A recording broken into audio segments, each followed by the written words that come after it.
할렐루야. 하나님을 신뢰하며 걸으시기를 축원합니다. 주님의 동행하심을 믿고 의지하고 내가 빈손으로 걸을지라도 내 손을 채우실 하나님을 기대하며 용기 내어 여러분들의 삶을 감당하시는 믿음의 승리자, 생활의 승리자들 되시기를 주님의 이름으로 축원합니다. 자, 믿음의 선포를 오늘도 힘차게 합니다. 나는 주 안에서 항상 행복합니다. 나는 주 안에서 반드시 승리합니다. 그렇게 될 줄로 믿습니다. 여러분들은 다시라고 하는 단어에 어떤 감정을 느끼십니까? 다시라는 이 단어, again, 또 한 번이라는 의미 아닙니까? 여러분, 이 다시라는 단어 속에는 은혜의 요소가 굉장히 많이 들어 있습니다. 왜냐하면 또 한 번의 기회를 얻는다는 의미이니까요. 재도전, 재결합, 재회, 재심청구, 이런 말들은 다 은혜의 요소들이 그 안에 들어있는 것 아니겠습니까? 물론 은혜롭지 않은 경우들도 있겠죠. 재탕, 삼탕 이런 거는 좀 바람직하지 않겠습니다만, 그러나 대부분 다시라고 하는 이 단어 속에는 은혜의 요소가 들어있는 것입니다. 한 번의 실패로 인해서 절망 가운데 있었는데 또 한 번의 기회를 얻었다. 이게 얼마나 신나고 얼마나 놀라운 그런 상황이 펼쳐지는 것이겠습니까? 여러분들은 다 인생의 실패를 경험한 사람들 아니겠습니까? 여러분들은 실패 없이 오늘까지 걸어온 인생은 없을 겁니다. 오늘 찬양대 찬송처럼 우리들은 다 탕자들이 되어서 그래서 아버지 집으로, 부모님 집으로 다시 돌아가야 되는 어떤 그런 삶의 여정을 걷고 있는 사람들 아닙니까? 여러분들도 다 실패한 경험을 가진 사람들이란 말이죠. 그 증거는 여러분들이 바로 이 자리에 하나님의 은혜 가운데 설 수 있었다는 것, 사실 그렇다는 말입니다. 그러나 여러분 보십시오. 이 다시라고 하는 이 단어에 이런 은혜의 요소가 들어있는데 우리도 역시 그렇기 때문에 또 한 번의 기회를 얻은 사람들이다 라는 것입니다. 우리가 실패를 경험했지만 이 자리에 여러분 계시다는 게 그것을 증명하고 있습니다. 여러분들은 두 번째 기회를 가진 사람들인 줄로 믿으시길 바랍니다. 여러분들은 또 다른 기회를 받아서 여기에 서 있는 것입니다. 여러분은 다 옛날에 실패해왔던 사람들이라는 거죠. 그런 경험이 없는 것이 아니라는 것이죠. 여러분들은 다 가출 경험이 있는 사람들이라는 것입니다. 신앙의 가출을 경험해 본 적도 있을 것이고, 정신의 가출을 경험해 본 적도 있을 것이고, 삶을 떠나는 삶의 가출을 경험해 보신 적도 있을 거란 말입니다. 다 그런 실패 속에 있어 봤던 사람들. 그런데 오늘 여러분들이 이 자리에 있을 수 있다는 것은 기회를 하나님께서 주셨기 때문인 것이죠. 그 기회가 있었다. 그러므로 그 기회가 얼마나 소중한가, 그 이야기를 오늘 말씀을 통해 해보려고 합니다. 그래서 처음 받은 기회보다 실패를 통해 기적적으로 또 한 번 얻은 두 번째 기회, 이게 얼마나 더 소중한 일인가, 그 말씀을 해보려고 하는 것입니다. 그렇기 때문에 또다시 주어진 이 기회를 잃어버리지 않기 위해 얼마나 두려운 마음으로 하나님의 당부하심에 귀를 기울여야만 할까. 그래서 우리 자신들도 사실상 반복되는 기회의 은혜 속에서 우리가 살고 있기 때문에 그 사실을 우리가 늘 기억하면서 이제는 정신 차려서 갈수록 소중해지는 또 한 번의 기회들을 이제는 두렵고 떨리는 마음으로 결코 잃어버림을 반복하지 아니하고 반드시 이제는 그 기회를 온전하게 붙잡아서 하나님이 정말로 기뻐하시고 흡족하실 만한 믿음의 삶을 이루어 가자라고 하는 것이 오늘 말씀에 함께 나누고자 하는 내용이며 도전인 것입니다. 오늘 본문은 이런 배경입니다. 하나님께서요, 모세를 시내산 위로 다시 부르셨습니다. 그리고 그곳에서 십계명 돌판을 다시 허락하십니다. 그리고 이스라엘 백성들과 다시 언약을 맺으려고 준비하시는 상황인 것입니다. 그래서 우리가 읽은 본문의 내용은 다시라고 하는 한 가지 단어로 다 묘사될 수 있는 그런 부분이 되는 것입니다. 그리고 여기에서 가장 중요한 또 하나의 다시, 이것은 바로 언약과 관련된 다시인 것이죠. 두 번째 기회, 하나님이 언약을 또다시 맺으려고 하신다는 것입니다. 한번 실패를 경험해 본 사람이라면 재도전의 기회가 얼마나 소중한지 뼈저리게 느끼지 않겠습니까? 그런데 이스라엘은 지금요, 엄청난 실패를 경험한 상태였던 것입니다. 그런데 하나님이 그들에게 또다시 기회를 주신다니 얼마나 소중한 은혜였겠습니까? 게다가 계약 조건도 더 까다롭거나 더 어려워지거나 그런 것도 아니었으니까 말입니다. 보통 우리가 사람들 사이에서도 계약을 많이 하지 않습니까? 그런데 계약이 파기되기도 하지 않습니까? 근데 이렇게 한번 계약이 파기된 경우는 그 사이에서 재계약이 이루어진다는 것은 정말 어려운 일입니다. 어려울 뿐더러 혹시 그런 일이 생긴다고 하더라도 첫 번째 계약 조건보다 훨씬 더 까다로워지고 철저해지기 마련이지 않겠습니까? 왜냐하면 한 번 실패를 맛본 계약이기 때문에. 그래서 훨씬 더 조심스러운 접근을 할 수밖에 없는 것이죠. 그러나 하나님께서는 한 번 실패했던 계약이었지만은 두 번째 시도였음에도 불구하고 동일한 계약 조건을 적용하셨다는 것입니다. 그러니까 이 하나님의 언약에 오늘 본문에서 보고 있는 두 번째 이 기회는 철저히 다시라는 의미만 그 안에 부여되어 있다는 뜻입니다. 그래서 더더욱 이것은 하나님의 은혜라고 말하지 않을 수 없는 것입니다. 자, 그렇다면 이제 이 계약의 내용을 봐야 됩니다. 양쪽이 감당해야 될 계약의 조건, 그 의무사항은 어떤 내용이었을지, 하나님의 편에서의 계약의 실행 조건과 또 백성들 편에서의 해야 될 일들을 나누어서 먼저 보도록 하겠습니다. 첫 번째는 하나님께서는 그럼 이 계약을 위해서 어떤 일들을 역할로서 하신다고 말씀하셨을까요? 그것은 본문 10절에 자세히 나와 있습니다. 함께 한번 읽어보겠습니다. 본문 10절 읽어봅니다. 여호와께서 이르시되 보라 내가 언약을 세우나니 곧 내가 아직 온 땅 아무 국민에게도 행하지 아니한 이적을 너희 전체 백성 앞에 행할 것이라. 네가 머무는 나라 백성이 다 여호와의 행하심을 보리니 내가 너를 위하여 행할 일이 두려운 것임이니라. 하나님께서 하실 부분은 이런 것이었습니다. 이스라엘을 위해서, 그리고 이스라엘 앞에서 엄청난 이적을 행할 것이다 라고 말씀하셨던 것입니다. 그리고 그 이적은 평범한 게 아니라 그때까지 그 누구도 어떤 나라나 민족도 보거나 경험해 본 적이 없는 것이 될 것이다 라고 말씀하셨습니다. 그리고 그 이적의 성격에 대해서도 말씀하십니다. 그 이적은 그것을 보는 너희들에게는 엄청난 하나님의 역사가 될 것이지만 그러나 다른 민족들에게는 엄청난 두려움의 요소가 될 것이다 라고 말씀하셨습니다. 바로 이것이 하나님께서 다시 언약을 세우시는 일에 있어 하나님이 맡겠다 말씀하신 역할이었던 것입니다. 그렇다면 이 엄청난 이적의 구체적인 내용은 그러면 그 내용은 어떤 것인가? 이어지는 11절에 설명되어 있습니다. 11절도 함께 읽어보시도록 하겠습니다. 읽어봅니다. 너는 내가 오늘 내게 명령하는 것을 삼가 지키라. 보라 내가 내 앞에서 아모리 사람과 가나안 사람과 헷 사람과 브리스 사람과 히위 사람과 여부스 사람을 쫓아내리니. 이적의 내용이 이것입니다. 정리하면 하나님은 다시 세우시는 이 두 번째 계약, 언약의 당사자로서 이스라엘을 위한 엄청난 이적을 베푸실 것을 확언하셨습니다. 그 엄청난 이적의 내용을 우리가 지금 방금 보니까 뭐였죠? 이스라엘을 위해서 가나안 땅을 비워주시겠다는 이야기였습니다. 이 말씀을 보면 한 가지를 또 알 수 있죠. 나중에 이스라엘이 가나안 정복하는데 그것은 그들의 무력으로 정복된 게 아니라 하나님의 이적의 결과였다는 사실을 우리는 알 수 있는 것입니다. 물론 그들이 여러분 무기 들고 싸우지 않은 건 아니죠. 그러나 그들이 이길 수 없는 상대를 싸워 이겼다는 점에 있어서 여전히 그것은 기적이었으며 하나님의 이적의 결과였다는 것입니다. 오늘도 그런 인생을 우리는 살고 있습니다. 우리도 여러분 인생 살아가는 것이 전적인 하나님의 은혜라는 사실을 우리는 고백해야 될 줄로 믿습니다. 하나님의 이적의 결과라는 것을 고백해야 되는 것입니다.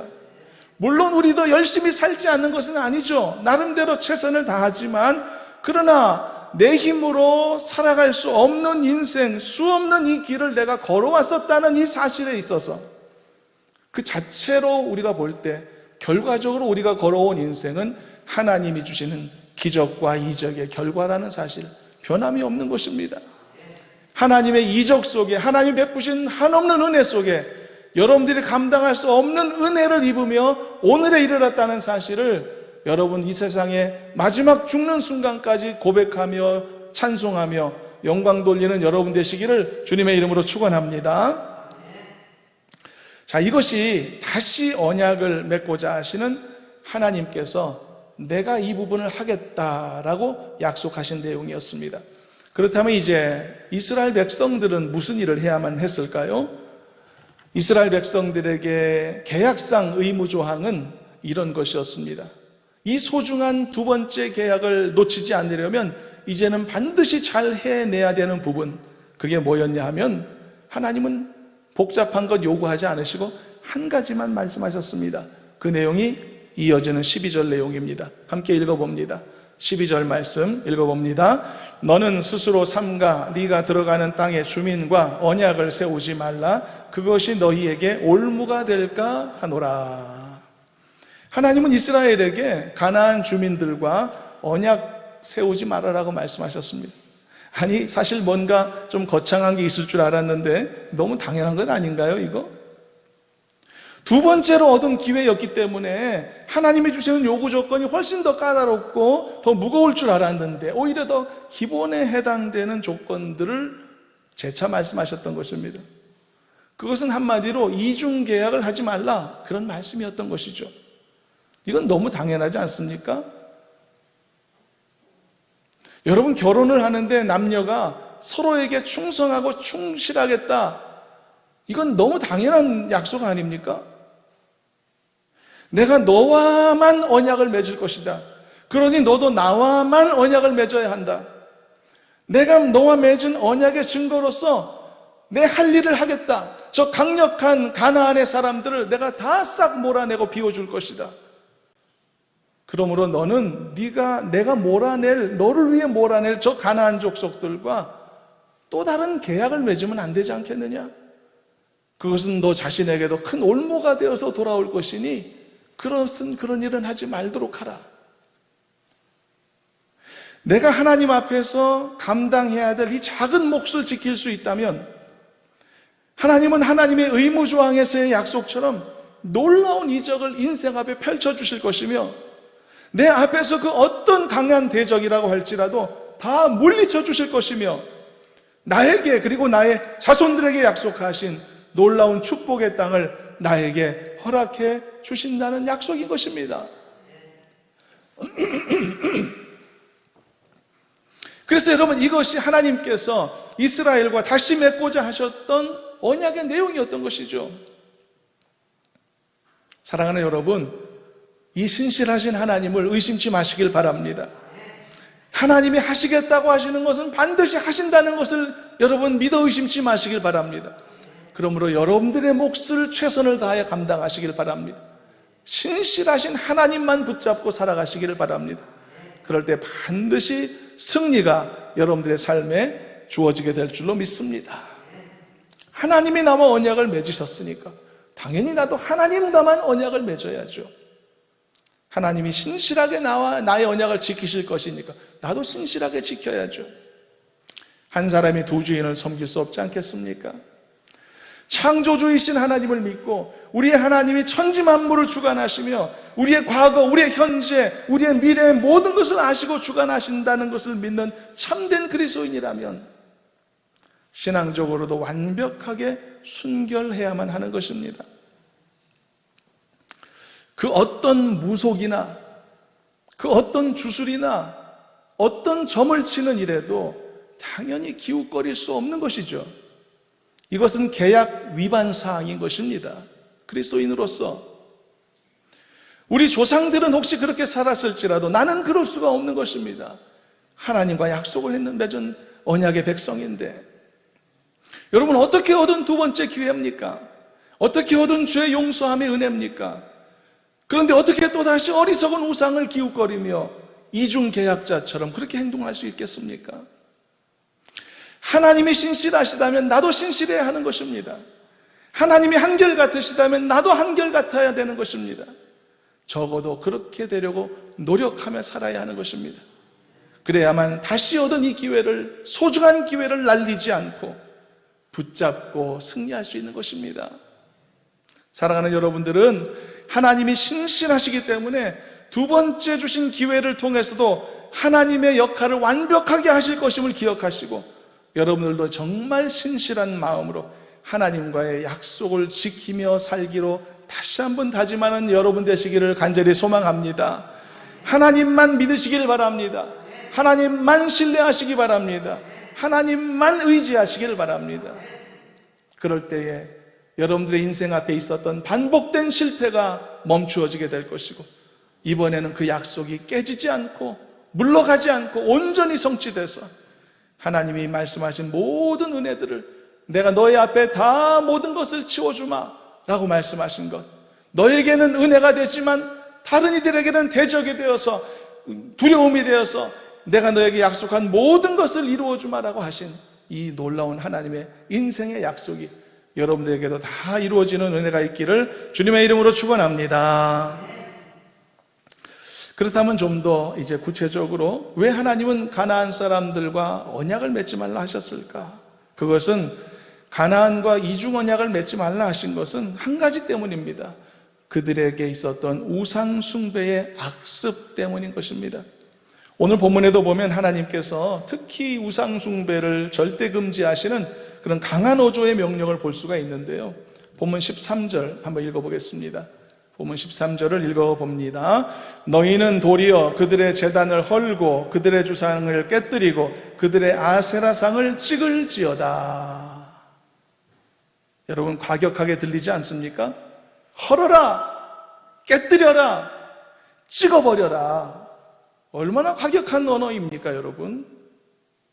그러나 여러분, 이런 하나님의 명령은 우상숭배가 얼마나 가증스러운 것인지를 알게 하고, 그리고 하나님이 그것을 얼마나 싫어하시는가를 잘 보여주는 그런 명령의 모습인 것입니다.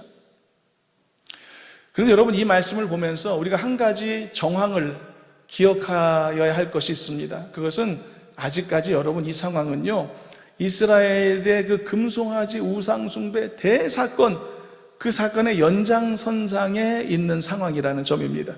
그 충격적이었던 사건의 여운이 아직 가시지 않은 상황인 것이죠. 그렇기 때문에 하나님께서 이렇게 강한 어조로 신신당부하실 만한 상황이었다는 것을 알 수 있습니다. 그들의 제단을 헐어라, 그들의 주상을 깨뜨려라, 그들의 아세라상을 찍어내버려라. 이것은 여러분, 아예 모든 범죄의 가능성을 그 싹부터 잘라 없애라는 명령 같은 것입니다. 데살로니가전서 5장 22절 짧은 말씀을 금방 한번 읽어보겠습니다. 다 같이 한번 읽어봅니다. 악은 어떤 모양이라도 버리라. 이게 하나님의 마음인 것입니다. 하나님의 말씀을 좇아서 죄를 멀리하기를 원하는 그리스도인이라면 죄악에 대해서 어떤 태도를 취하는 게 옳을까? 이 말씀이 우리에게 잘 알려주고 있습니다. 성경은 죄악을 범하지 말라고만 말씀한 게 아닙니다. 죄악과 관계를 맺지 말라고만 말씀한 것이 아닙니다. 성경은 죄악과 관련된 어떤 모양이라도 버리라고까지 말씀하신 것입니다. 그러니까 모든 죄의 가능성까지 배제하라고 말씀하신 겁니다. 이것은 여러분, 사람을 미혹하는 주변의 죄를 다루는 데 있어서 매우 중요한 지혜를 제공하는 것입니다. 예를 들어서 저는 이제 이런 이야기를 지금까지 여러 사람들한테 많이 들어왔는데요. 요즘은 이런 주제를 다루는 것조차도 사실 진부한 것처럼 여기는 그런 경향도 있습니다만, 이런 이야기입니다. 성경은 술을 먹지 말라라고 말씀한 게 아니라 술 취하지 말라라고 말씀을 했기 때문에 술은 취하지 않을 만큼이라면 얼마든지 마실 수 있다라는 그런 이야기입니다. 이 진부한 이야기는 의외로 많은 사람들이 붙잡고 싶어하고 주장하고 싶어하는 그런 이야기입니다. 저는 이런 주장을 오래전에 고등학생 시절에 친구들한테까지도 들어봤고, 나중에는 다양한 교인들로부터도 여러 번 들어본 적이 있습니다. 예수를 믿는 꽤 많은 사람들이 술 먹는 것과 술 취하는 것을 이렇게 굳이 구분하고 싶어 하는 이유가 뭘까요? 예수도 믿고 싶고 술도 마시고 싶은 것이겠죠. 이런 마음을 갖고 있는 사람들에게는 성경에 술 먹지 말라 되어 있지 않고 술 취하지 말라라고 되어 있는 것은 정말 반가운 일이었을 것입니다. 거봐, 취하지만 않으면 되지. 그러나 여러분, 이런 질문이나 주장을 하는 사람들의 그 대화를 할 때 항상 인용할 수밖에 없는 말씀이 있습니다. 그게 방금 읽은 말씀입니다. 악은 어떤 모양이라도 버려라. 이게 하나님 아버지의 마음이라는 것입니다. 만일 여러분 하나님께서 정말로 술 먹는 것과 술 취하는 것을 구분하시고자 하시는 의도가 정말 하나님에게 있다 하더라도, 술은 먹어도 되지만 취해서는 안 돼, 이게 진짜 하나님의 말씀의 진짜 뜻이라고 하더라도, 술 취한 것은 방탕한 것이니 술 취하지 말라라고 성경에 말씀하신 이 하나님의 명령을 정말 진지하게 받아들이고 그것에 순종하고자 하는 사람이라면 아마도 그는 얼마든지 술에 취하지 않기 위해 처음부터 그렇게 하지 않기로 결정할 수도 있으리라고 생각합니다. 이것이 하나님의 마음에 부합하는 우리의 행위의 모습이어야 한다는 이야기입니다. 이곳저곳에서 흔히 볼 수 있는 오늘의 운세 같은 그런 내용에 대단한 영향을 받으며 사는 사람은 아마 별로 없겠죠. 그런 것에 영향받겠습니까? 그냥 재미로, 심심풀이로 한번 들춰보는 것이겠죠. 그러나 여러분, 옳지 않은 것은 어떤 모양이라도 끊어버리라고 하신 하나님의 말씀, 가나안 우상에 대해서 헐어버려라, 깨뜨려라, 찍어내라라고 말씀하시면서 그것에 대한 강한 우려를 나타내시는 아버지로서의 하나님의 심정을 헤아려 본다면, 여러분, 재미삼아서라도 그런 것들을 들춰보는 게 과연 옳은 태도일까요? 만일 여러분 이 말씀이 이해가 되지 않고 공감이 안 된다면 그는 아버지의 심정을 너무 모르는 것입니다. 제가 지난주 토요일에 결혼식 주례를 위해서 서울을 다녀왔는데요. 공교롭게도 결혼식 장소에서 그리 멀지 않은 곳에 제가 50년 전에 어렸을 때 10년 넘게 살았던 추억의 동네가 있었습니다. 마침 너무 일찍 도착해서 시간이 좀 남아서 교역자들하고 함께 그 동네를 차로 한 바퀴 이렇게 둘러본, 한 15분 정도 둘러볼 시간을 가졌었는데요. 저에게는 아주 추억 돋는 그런 시간이었습니다. 50년 됐으니까 모든 게 다 바뀌었죠. 그때 건물이라는 건 없지만 추억이 서린 좁은 골목길은 하나도 훼손이 안 되고 그대로 다 있더라고요. 저만 신나서 그래서 차로 돌면서 얘기를 했죠. 여기에는 쌀집이 있었고, 여기가 우리 집 있었던 바로 그 지점이고, 여기는 구멍가게가 있었고, 저기는 솜틀집이 있었고, 여기는 우리 집 강아지를 사간 보싱탄 집이 있었던 가게고, 이런 거 다 이렇게 얘기를 신나게 했는데요. 근데 제가 이렇게 얘기하는데 옆에 있는 교역자들이나 제 아내조차도 별로 관심이 없더라고요. 흥미를 못 느끼더라고요. 그럴 수밖에 없는 게 저만 아는 이야기니까 그랬겠죠. 근데 제가 이제 잊을 수 없는 찻길이 보였습니다. 제가 6살이나 7살 때, 아주 어렸을 때쯤이었는데요.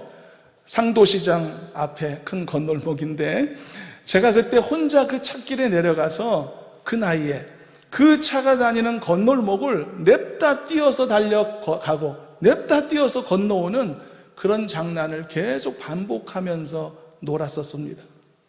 위험한 장난이었죠. 지금도 그 부모님은 그 사실을 좀 모르실 것인데 그렇게 위험한 장난을 하다가 한 번은 죽을 뻔하기도 했습니다. 승용차가 제 앞에서 끽 하고 급정거를 하고서 운전자가 아저씨가 나와서 저한테 막 욕하고 이랬던 기억이 아직 생생하게 나거든요. 제가 그 건널목을 보면서 교역자들에게 말했죠. 그때 내가 사고가 났었으면 오늘 여러분들을 보지 못했을 거라고. 그랬더니 그때는 또 제 말에 좀 관심을 갖고 귀를 기울이더라고요. 여러분 보십시오. 제가 위험하게 그렇게 놀았다는 사실을 만일 부모님이 아셨다면 어떻게 했을까요? 사고가 안 났으니까 됐다 그랬을까요? 사고만 안 나면 되지 그냥 계속 놀아. 방치했을까요? 여러분, 어떤 것이 아버지의 마음일까요? 헐어라, 깨뜨려라, 찍어내버려라. 여러분, 아직도 아버지 마음을 모르시겠습니까? 사고만 안 나면 된다라고 하는 이것이 얼마나 아니란 생각입니까? 요즘 누가 그런 것에 영향을 받나요? 영향만 안 받으면 되지. 재미삼아서 점도 볼 수 있고 많이들 그러던데, 타로점, 연애 운세, 누가 그걸 믿어서 하나요? 걱정 안 해도 돼요. 그냥 호기심에 하는 거지. 그냥 연애 코스예요. 괜찮아요. 여러분, 아직도 아버지 마음을 모르시겠습니까? 여러분들은 여러분들의 자녀들에게 혹은 여러분들의 손주들에게 교통사고만 안 나면 되니까 그냥 건널로 왔다 갔다 뛰면서 놀아라 하시겠습니까? 하나님께서 악은 어떤 모양이라도 버려라고 말씀하셨는데 이유가 뭐겠습니까? 하나님의 사랑하시는 자녀들이 조금이라도 죄악에 빠지지 않기를 바라시는 하나님의 강한 열망이 있기 때문이 아닙니까? 그 하나님 아버지의 진심을 우리가 이해하고 깨닫고 받아들일 수만 있다면 내가 살면서 일종의 어떤 악의 모양 같은 것이라도 갖는 것이 정말 내가 악을 범하는 단계까지는 아니라고, 그게 정말 맞다고 할지라도 나는 하나님이 나에게 무엇을 원하시는가를 알기에 깊이 헤아려서 나의 주변에 어떤 악의 모양이라조차도 가까이 두지 않기로 그렇게 결정할 수 있지 않을까요? 요즘은 진부한 논쟁이라고 이미 소개했죠. 그렇게 여겨졌다고 언급했던 술 취함도 마찬가지입니다.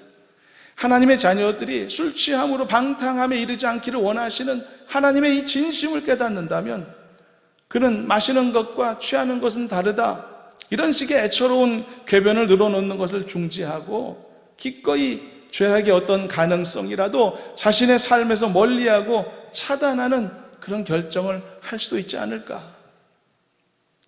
여러분, 오늘 본문의 말씀 속에는 바로 이런 하나님의 마음이 담겨 있는 것입니다.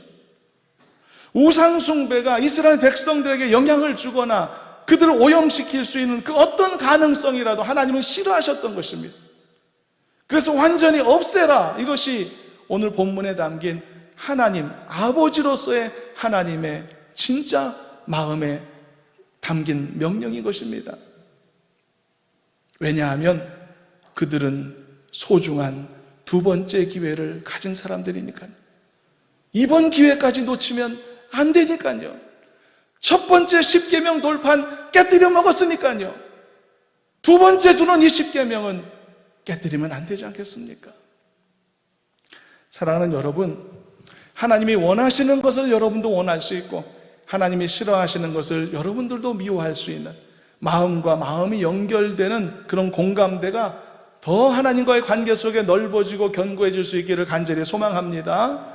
그럴 때 여러분들은 지금보다 훨씬 더 높은 지혜를 얻게 될 것이고 훨씬 더 정확하게 선과 악을 구별할 수 있게 될 것이고 따라서 훨씬 더 옳고 바른 길로 걸어갈 수 있는 지혜로운 사람들이 될 수 있을 줄로 믿습니다. 이런 믿음의 선한 발걸음 가진 자들이 되기를 주님의 이름으로 축원합니다. 그런데요, 간혹 보면 이번에는 반대로 이제 이런 말씀들을 다소 과격하게 이해하고 적용하는 사람들이 있을 수가 있거든요. 이 부분까지도 참고로 살펴보고 그리고 이제 다루는 것이 좋겠다 생각이 듭니다. 그래서 여러분, 이런 하나님의 말씀, 어떤 말씀이요? 깨뜨려라, 찍어내버려라, 이런 말씀을 실천하겠다는 열심을 갖고, 예를 들어서 간혹 뉴스에도 나오지 않던가요? 어떤 사람이 그리스도인이 절에 들어가서 세워진 불상을 훼손한다든지, 어느 학교에 들어가서 운동장 한쪽에 세워져 있는 단군상을 깨뜨린다든지, 이런 행위를 하는 경우가 간혹 있기도 하지 않습니까? 헐어버려라, 그리고 깨뜨려라, 찍어내라, 이 명령을 아주 직관적으로 실천한 그런 모습이겠죠. 그런데 과연 여러분, 이런 행위들이 긍정적인 결과를 가져올 수 있을까? 그리고 그것이 오늘 본문의 말씀과 같은 이 내용에 대한 용기 있는 실천이라고 우리가 평가해 줄 수 있을까? 그런 경우들도 있을 수 있을 것입니다. 그렇지만 좀 생각해 볼 부분도 없지 않습니다. 사실 그럴 수 있는 부분도 있을 수 있습니다. 하나님께서 구약의 선지자 같은 경우들을 통해서 보면은 평범한 사람들이 일반적으로 하지 않는 행동을 하나님이 명령하실 때도 있습니다. 그래서 그런 특별한 행동을 통해서 하나님께서 가지신 전달하고자 하는 그 메시지를, 그 행위를 통해 이 사람들에게 전달하고자 하시는 그런 의도를 가지고 선지자들을 그런 삶으로 인도하시는 경우들도 없지는 않거든요. 그렇기 때문에 아주 다 틀렸다 이렇게 말할 수는 없겠습니다만 일반적으로 볼 때 생각할 여지들이 많은 거죠. 보통 여러분 이런 사건들이 방송에 보도되면 절대 다수 사람들이 아마 눈살을 찌푸리게 될 것이고, 오히려 이 사회가 말이죠, 교회와 또는 때로는 과격한 신도들을 더욱 비난하는 결과가 되지 않을까요? 이런 사건을 통해서 그 절에 다니던 불자들이 크게 회개하고 예수님께로 돌아왔다는 이야기를 저는 들어본 적은 없습니다. 제가 못 들어서 그랬는지는 몰라도, 또 이런 뉴스가 보도되는 것을 보면서 신자들조차도 그 보도를 접하고 큰 은혜 받고 도전받았다, 나도 해봐야지라고 했던 사례를 저는 들어본 적이 없습니다. 그렇다면 이런 행위는 우리가 어떤 식으로 받아들여야 할까요? 그래서 여러분, 우리는 하나님께서 오늘 본문에서 이 명령을 찍어라, 없애라, 헐어라, 이 명령을 하신 진짜 이유와 목적이 무엇인지 좀 더 깊이 알 필요가 있습니다. 하나님이 어디에 큰 관심을 가지셨을까? 하나님이 누구에게 가장 큰 관심을 가지셨는가? 우리가 분명히 알아야 합니다. 그래야만 이 말씀 속에 담긴 하나님의 마음을 우리가 더 정확히 접할 수가 있기 때문입니다. 당시 하나님의 유일한 관심은요, 그 누구도 아닌 이스라엘 백성들이었습니다. 그들을 보호하시는 것이 목적이셨습니다. 하나님이 선택하셨기 때문에 그 자녀들을 보호하심이 목적이었습니다. 그들이 다시는 전과 같이 금송아지 우상숭배에 빠지지 않기를 원하시는 게 목적이었습니다. 이것이 그 순간 하나님의 유일한 관심이셨고, 이것이 하나님의 열심이었던 것입니다. 미안한 말이지만 그 당시에 하나님에게 가나안 사람들은 안중에도 없으셨습니다. 그래서 하나님은 가나안에 들어가면 거기에 있는 우상을 제거하라고 하셨는데, 가나안 사람들을 위해 제거하라 하신 거 아닙니다. 야, 걔네들 보니까 헛된 우상 많이 섬기고 있더라, 가서 좀 깨끗이 청소해줘라, 그 사람들 좀 깨달아야 되겠더라, 이런 거 아닙니다. 여러분, 미안하지만 이스라엘 백성들을 위해서 없애라고 하셨던 것입니다. 하나님이 선택한 자녀들을 위해서 없애라 하셨던 것입니다. 그렇다면 하나님의 사랑이 짧으신가? 하나님은 편애하시는 분인가? 여러분, 그런 거 아닙니다. 여러분, 그 시대는 아직 그들에게까지 순서가 미치지 않은 시대였기 때문인 것이죠. 여러분, 변화에도 순서가 있는 것 아닙니까? 전체가 단번에 어떻게 변합니까? 단풍도 물 들어와서 이 북쪽으로 아래쪽으로 내려가듯이 말이죠. 그렇게 되는 것 아닙니까? 구원에도 순서가 있지 않습니까? 여러분, 일시에 다 구원 받으셨나요?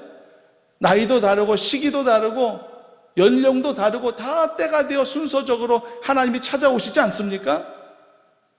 그리고 그 순서는 하나님이 정하시는 것이고, 그래서 그 순간에 하나님께서는 선택하신 이스라엘을 보호하시는 것이 가장 큰 주된 목적이었기 때문에 그것에 집중하셨다는 뜻입니다. 자, 이것이 오늘 본문에 나오는 이 강력한 명령에 담긴 하나님의 마음이라는 것을 우리가 헤아려 본다면, 예를 들어 오늘날 어떤 사람이 불당에 침입해서 불상을 훼손하는 그런 행위를 어떻게 판단해야 될지 여러분 힌트를 충분히 얻지 않았을까요? 물론 여러분, 넓은 의미로 본다면 모든 우상들은 다 제거되어야 합니다. 모든 우상은 다 하나님이 가증히 여기시는 것이기 때문에 소멸되어야 함이 마땅합니다. 이것은 모든 그리스도인들이 가져야 되는 궁극적인 소신이고 양보할 수 없는 문제며 신앙의 목표인 것은 분명하죠.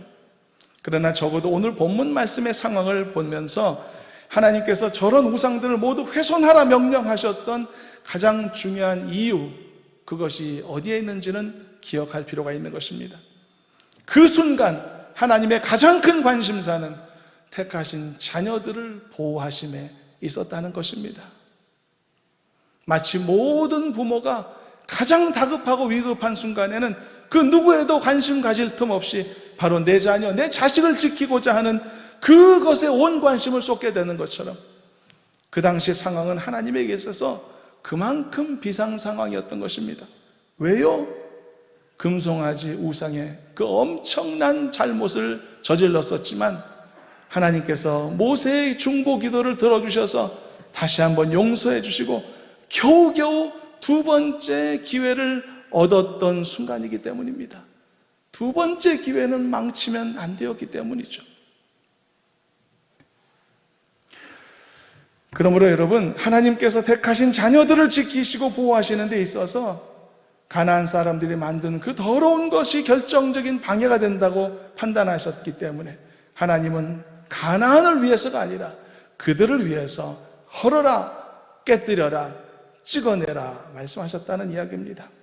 그래서 여러분, 바로 이런 배경으로 마지막 절 말씀을 우리가 볼 때 왜 하나님이 이렇게까지 말씀하셨는가 이해가 될 수 있을 것입니다. 마지막 14절 함께 읽어보시도록 하겠습니다.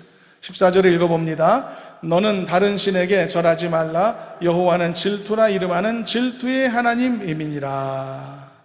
하나님께서 이스라엘이 우상 숭배하는 이 행위를 너무나도 강력하게 금지시키시면서 심지어 질투라고 하는 인간적인 용어까지 사용하시는 것을 볼 수 있죠. 그런데 여러분, 이 질투심은 하나님이 가지신 또 하나의 가능한 감정처럼 생각하면 안 됩니다. 단지 이것은 당신의 자녀들이 우상 숭배하는 것을 얼마나 하나님이 싫어하시는지, 그것을 질투심이라고 하는, 우리가 그냥 듣기만 해도 얼마든지 알 수 있는 그런, 우리가 공감할 수 있는 감정 상태를 인용하시면서 친절하게 우리의 눈높이에 맞춰서 설명해 주고 계시는 것일 뿐입니다. 우리에게 익숙한 이 질투심이라고 하는 이 감정의 투영을 통해서도 우리는 우리를 향하신 아버지로서의 하나님의 마음이 어떠신지를 충분히 여러분 읽을 수 있어야 한다고 저는 믿습니다. 여러분, 하나님의 마음을 알아가시는 은혜가 있기를 축원합니다. 여러분들을 지극히 사랑하시는 하나님, 그래서 여러분들을 온전하게 보호하기를 원하시는 하나님, 그리고 다시 한번 허락하신 두 번째 기회를 깨뜨리지 않기를 원하시는 하나님이심을 기억하시기를 바랍니다. 하나님은 완벽하게 하나님의 역할을 다 하실 준비가 되어 있다는 사실, 내가 너의 앞에 모든 걸림돌들을 다 제거하겠다, 놀라운 이적을 베풀어서 너에게는 은혜가 되게 하겠고 너를 대적하는 자들에게는 두려움이 되도록 하겠다, 나는 내 할 일을 다 할 것이다, 그러므로 너도 너의 할 일을 하라, 신실함으로 나만 믿고 의지하며 걸어라, 나만 믿고 인생을 살아라, 그리고 약속의 땅으로 힘있게 걸어가라. 여러분, 이거 하나 못하겠습니까? 여러분, 이거 할 수 있기를 바랍니다. 이거를 잘 감당할 수 있기를 바랍니다. 그래서 여러분들도 약속의 자녀들로서 조금도 부족함이 없는 은혜가 있기를 주님의 이름으로 축원합니다. 말씀을 정리합니다. 하나님은 형언할 수 없는 사랑으로 엄청난 죄를 범했었던 이스라엘을 사랑하셔서 또 한 번의 두 번째 기회를 이렇게 주셨던 겁니다. 그러므로 그들이 얻은 이 두 번째 기회는 너무나 소중했기 때문에 훨씬 더 두려움과 떨림으로 그 기회를 잡아야만 했습니다. 그래서 하나님께서는 평소보다도 더 강력하게 언약의 조건을 잘 지키라고 명령하셨고, 이번에는 정말 주어진 기회를 놓치지 않기를 원하셨던 겁니다. 이런 아버지의 마음이 헐어라, 깨뜨려라, 찍어내라는 이 명령 속에 간곡함으로 담겨 있다는 것을 우리는 확인할 수가 있었던 것입니다. 사랑하는 여러분, 우리도 수없는 기회를, 은혜의 기회들을 받고 사는 사람들인 것을 잊지 마시길 바랍니다. 우리는 다 두 번째 기회, 세 번째 기회를 가지고 있는 사람들입니다. 그러므로 여러분, 하나님께서 주시는 은혜의 기회들을 더 이상 흘려보내지 않기로 결단하실 수 있기를 바랍니다. 그리고 한 가지 깨달아야 됩니다. 은혜로서 나에게 반복하여 주시는 이 한없는 은혜도 반드시 멈출 때는 있다는 것입니다. 멈출 때가 오는 것입니다. 그러므로 하나님이 주시는 이 은혜의 기회를 항상 깨어서 경성함으로 온전하게 붙잡고 삶의 승리를 이루어가고, 한편으로는 믿음의 승리를 이루어가는 지혜로운 성도님들이 되시기를 간절히 소망합니다. 그러기 위해서 좀 더 죄에 민감하기로 결단하십시오. 하나님이 싫어하시는 것은 모든 모양이라도 버리는 것이 가장 지혜롭다는 것을 기억하셔서 스스로 속이면서까지 죄와 타협하려고 하는 그런 모든 우리의 알량한 생각들은 다 내려놓기로 결단하고 오직 하나님 앞에 부끄러움 없는 신실한 그리스도인으로서 더 힘있게 더 온전한 모습으로 서겠노라라고 다짐하며 결단할 수 있는, 그리고 그대로 되어지는 하나님의 은혜가 있기를 주님의 이름으로 축원합니다. 기도하겠습니다. 하나님 아버지, 연약한 저희들을 지극히 사랑하셔서 이렇게 하나님의 자녀 삼아 주신 것을 감사합니다. 우리가 집 나간 탕자처럼 주신 기회들을 날려버릴 때가 한두 번이 아니었지만 사랑하심으로 또다시 기회를 주시고 은혜를 주신 것을 감사합니다. 이제 하나님 깨닫고 하나님이 허락하신 은혜의 기회들을 더 소중히 여겨서 이제는 내려놓지 않도록, 이제는 깨뜨리지 않도록 주여 인도해 주시기를 원합니다. 다시 한번 말씀 안에서 결단할 수 있도록 도와주셔서 이제는 하나님이 기뻐하실 만한 믿음의 삶을 잘 살아가는 우리 모두가 되게 하여 주시옵소서. 이것을 위해 힘을 주시고 지혜를 주시고 담대함을 허락하여 주실 줄로 믿사옵고 예수님의 이름으로 기도드리옵나이다. 아멘.